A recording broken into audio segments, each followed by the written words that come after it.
Alright, here's the last update on the knuckle motor. I thought I already did my last video, but yeah, we got another part came in, so I'm going to show you it. So, I already put it on, but you know, I got the Colony push rods came in, 74 inch, 61s are a little bit shorter, so these are for the 74. So knuckleheads had the big ball cup on the top, and they got a regular ball on the bottom. So it's a male-female thing. So those came in. So this bike, he had this switch in one of the motor parts with 1/8 inch pipe thread, which I told you was wrong. So this is the correct switch here, which is a 3/8 fine thread, which is not the same as pipe thread. So you just go right in like that. So this is a reproduction of the correct switch. So it's got a 3/8 fine thread here, which is 24 threads per inch. 1/8 inch pipe thread is tapered, and it's 27 threads per inch. So see, it's a different thread. But they're close to the same size. You can jam them in there, but it's not correct. And it does screw up the threads when you do it. So that bike appears to have not butchered too much. I put a bolt in there, it was nice and tight, so I don't think it hurt it any. If they even had that in there, I don't know. So this is the reproduction switch from V-Twin has it.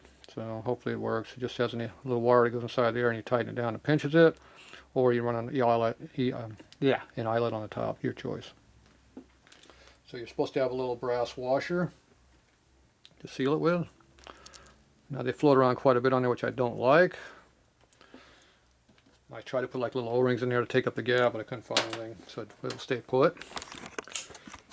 But in this case, we got a 3/8 thread here, fine thread. When you have the washer on here, it kind of sits on there, and the cover only lets it sit. The oil pump body only lets it slide so much side to side, so hopefully it's not an issue. So this just goes on there like this, just threads on in. And the washer is what seals it, because it's not a tapered. So it just threads in. I'm doing pretty good on this, ain't I? Come on, there it goes, dumbass. Can't even thread a hole in.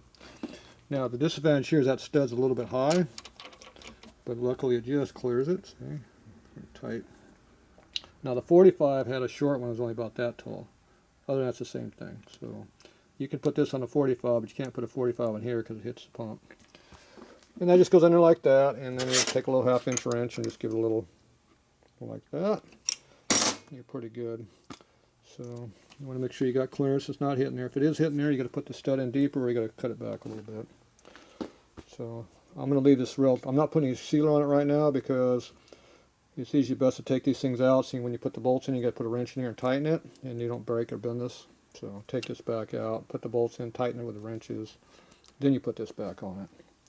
So that's why I'm not going to do a full 100% install on that.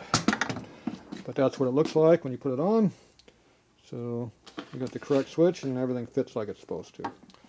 So that's the last piece I'm putting on this bike. So there you go.